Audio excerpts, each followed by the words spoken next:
Hello and welcome to Study IQ. Today we are going to talk about a news from Karnataka. You can see here Karnataka Chief Minister has recently announced that the Sangolli Rayanna military school is getting ready.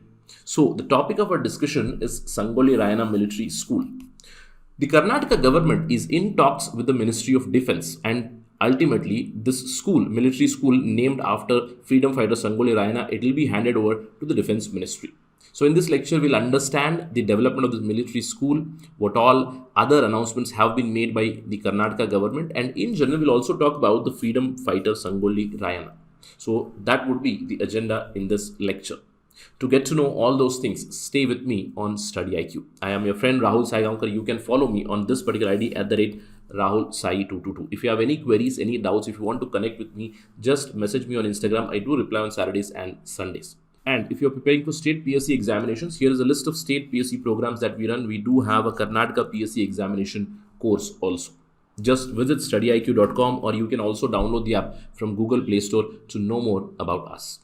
Right, let's talk about the news. As I told you, the military school is going to be named after Sangolli Rayanna. It is coming up in Karnataka. The Karnataka Chief Minister has announced that the construction of the school would be over by this year end. So let's try to understand what is happening. See, in 2017-18, the Karnataka government had approved for construction of a school, a big school, military school in Sangolli village in Belagavi. Now, the school has been named after Sangolli Rayanna. It will be Sangolli Rayanna Military School. A big military school is coming up over a land of more than 100 acres. 180 crore worth funding has been provided for this military school, and finally the government has said this school would be completed by this year end. The government is also in discussion with the Defense Ministry, and ultimately the school would be handed over to the Defense Ministry on more than 100-acre land. Hostels, other facilities, schools. It is coming up in the Sangolli village in the Bailahongal Taluka in Belagavi district in Karnataka. Right? So this is the news. We'll talk about some other announcement which have come from Karnataka government. But right now, we'll talk about this Sainik school, or the military school, which has been named after freedom fighter Sangolli Rayanna. Who was this Sangolli Rayanna? See, Sangolli Rayanna was an Indian revolutionary, a military chief, or what we call in Kannada, the Shet Sanadi, right? Shet Sanadi, or a warrior from the princely state of Kittur. Did your neurons fire with this name Kittur? Because recently we also had a discussion on the Kittur Karnataka region, right? I hope you remember that the Bombay Karnataka region has been renamed to Kittur Karnataka. Kittur is a place in the Belagavi district, and Sangolli Rayanna, he was under the princely state of Kittur. He was a military chief under Kittur, and we know that Kittur was ruled by Rani Chennamma, and we all know Rani Chennamma fought the East India Company till death. Right. Before we talk about Sangolli Rayanna, who was a military chief, let's try to understand in short about Rani Chennamma. We'll just have a recap of the discussion that we had. Rani Chennamma was born in a small village, Kakati, in Belagavi district in 1778. She got married at a very young age, at the age of 15. She married Raja Mallasaraj, and they had a son also. So everything was going on very well. But something happened because of which Rani Chennamma had to fight the British. She is remembered as one of the fierce and first Indians to have gone for armed rebellion against the British. We all know about the Jhansi war, the Jhansi ki Rani. But very people seldom know about the name of Kittur Rani Chennamma. She was one of the first person who started an armed struggle against the British. But why did she fight? For the same reason which we know for the Jhansi war, right? For the doctrine of lapse. Now, what happened with Rani Chennamma? Rani Chennamma's husband Raja Mallasaraj died in 1816, leaving her a son. But unfortunately, the son also died in 1824. Now we know the British created infamous doctrine of lapse. Under the doctrine of lapse, if the kingdom or the princely state, it does not have a successor or an heir, and that too a male heir, then that territory would be annexed under the British territory. That was the rule. And please remember, it was not devised or created by Lord Dalhousie. Lord Dalhousie implemented it at an extensive level, but it was created by the Court of Directors. Now, same thing happened with Rani Chennamma also. After her son died, that is the heir, the legal heir, died, she adopted a boy, Shivlingappa, and made him the heir to the throne. She also wrote a letter to General Elphinstone saying all these things, but her claim was rejected.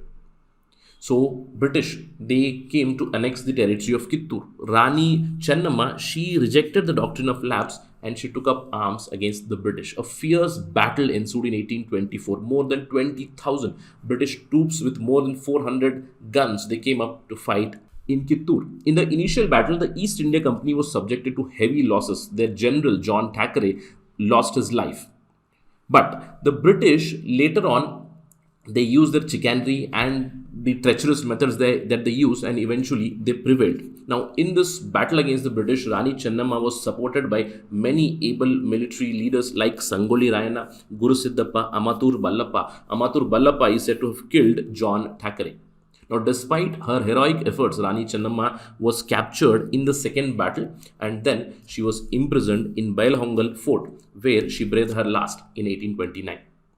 Rani Chennamma lost her life, but Sangolli Rayanna continued the rebellion or the fight. Sangolli Rayanna participated in 1824 war. He was arrested by the British, but they later released him. All his lands were confiscated. He was tortured. But Sangolli Rayanna continued to fight the British. He wanted to install Rani Chennamma's adopted son Shivlingappa as the ruler of Kittur. So he continued a guerrilla type warfare. So in 1829, he mobilized local people and started a war against British, a guerrilla warfare against British. The British, they could not defeat Sangolli Rayanna in open battle. Again, they resorted to their standard means of divide and rule. Treacherous methods, chicanery, all these things were used, and eventually Sangolli Rayanna was caught in April 1830. He was sentenced to death. The boy, the adopted son, Shivlingappa, he was also arrested. Sangolli Rayanna was executed by hanging to a banyan tree about 4 kilometers in Nandagad in Belgavi district the next year in 1831. He was later buried in Nandagad itself. So that's the story of great freedom fighter Sangolli Rayanna.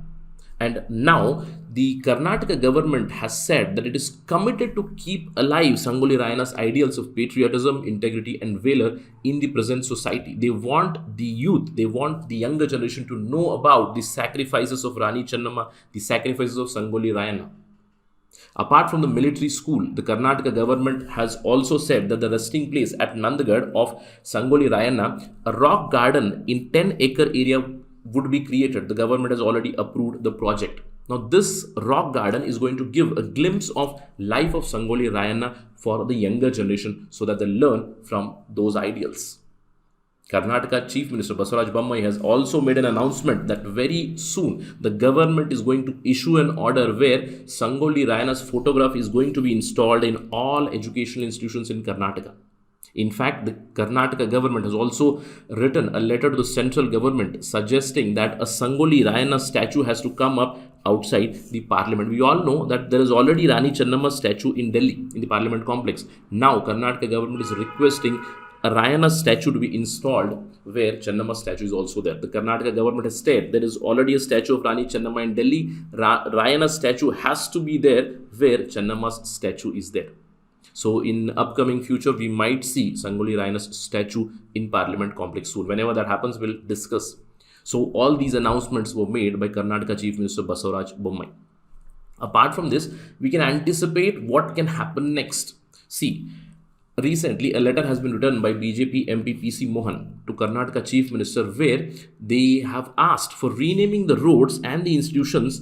Whatever the British names were there, they have to be renamed with freedom fighters from India. That's the request that has gone from BJP MP PC Mohan. We know that in Bengaluru, there are so many places which are named after British, right? There is Curzon Road, Cunningham Road, Avenue, Laval Road, so many roads, so many institutions, the Boring Hospital, all these are named after the British personalities. So now a letter has gone where we might expect the Karnataka government taking some decision over this and renaming of these roads, institutions, etc.